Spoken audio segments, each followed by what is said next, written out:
24 years ago, a group of cable TV executives saved a financially struggling U.S. disabled ski team from extinction.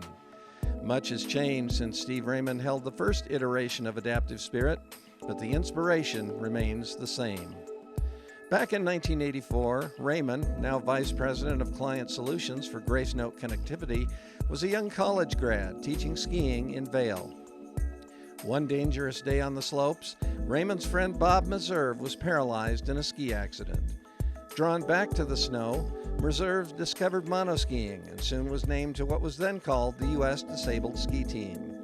My skiing accident in 1983 was probably the catalyst of getting Steve involved in adaptive sports, and I would say that I've been very fortunate because of Steve and my whole core group of friends that were always there for me after I broke my back. Bob has gone on to be a pioneer in adaptive skiing, being named Board President of Disabled Sports USA and running many committees for the U.S. Olympic Committee. In 1994, Meserve came to Raymond with a dilemma. One of the team's biggest sponsors was pulling their funding. The program was in danger of dissolving unless it could somehow come up with enough money to keep it alive. Steve had seen the impact of adaptive skiing on his friend and wanted to ensure that other athletes had that chance as well. Raymond, who was working at ESPN at the time and serving as president of the Rocky Mountain chapter of the Cable and Telecommunications Association for Marketing, worked with other CTAM members who also knew of the team's plight to devise a plan to save the team and the careers of athletes like Meserve.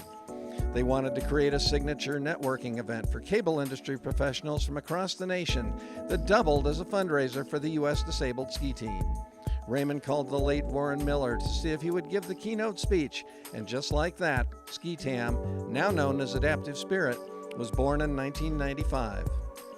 Steve's connections in the cable and telecommunications industry led to the building of Adaptive Spirit. It is a cable industry event, and he got everybody behind it to come support the team, and it is what it is today because of Steve's position in the cable industry.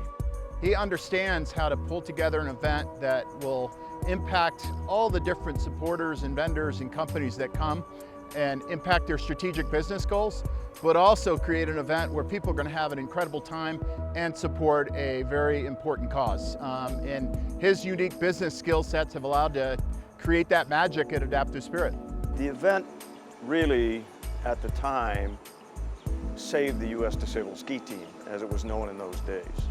We were at a point where the team really had no funding, and I told Steve, I had a conversation with Steve, that it was really around the fact that if we didn't find funding for the team or figure out a way to raise money for the team, that likely there would not be a team. Honestly, if it wasn't for Steve and the Adaptive Spirit team, I'm 100% positive the Paralympic ski team would not exist.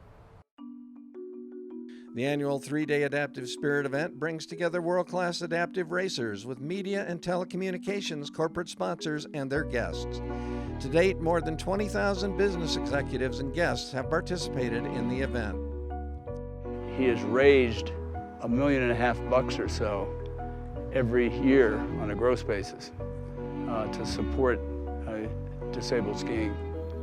When we were running short of funding, it was Steve and a group of other like-minded individuals that got together and said, we can do something about this. And that's the most amazing thing about Steve, is that they brought this attitude of, well, what's your needs? And they addressed them in such an amazing way. Not only did they raise the money that we needed, but then they also took it under their wing to make sure that the sport as a whole moved forward and had a place in a proper future. Financially, Adaptive Spirit accounts for 40% of the U.S. Paralympic ski team operating budget. A seven-figure endowment, the U.S. Adaptive Spirit Paralympic Fund, has also been created, and a number of corporations are sponsoring individual adaptive racers. Raymond's involvement with Adaptive Spirit led him to other adaptive sports organizations where he could dedicate his time. He served on the board of the National Sports Center for the Disabled in Winter Park for 7 years, and he was part of the team that introduced Monoskier X to ESPN's Winter X Games. Steve and I had a meeting years ago about how we could present something to ESPN and get them in the X Games, and Monoskier X was the start of the them in the Winter X Games, and we had 9 good years of adaptive monoskier X, and it gave amazing exposure to the adaptive community.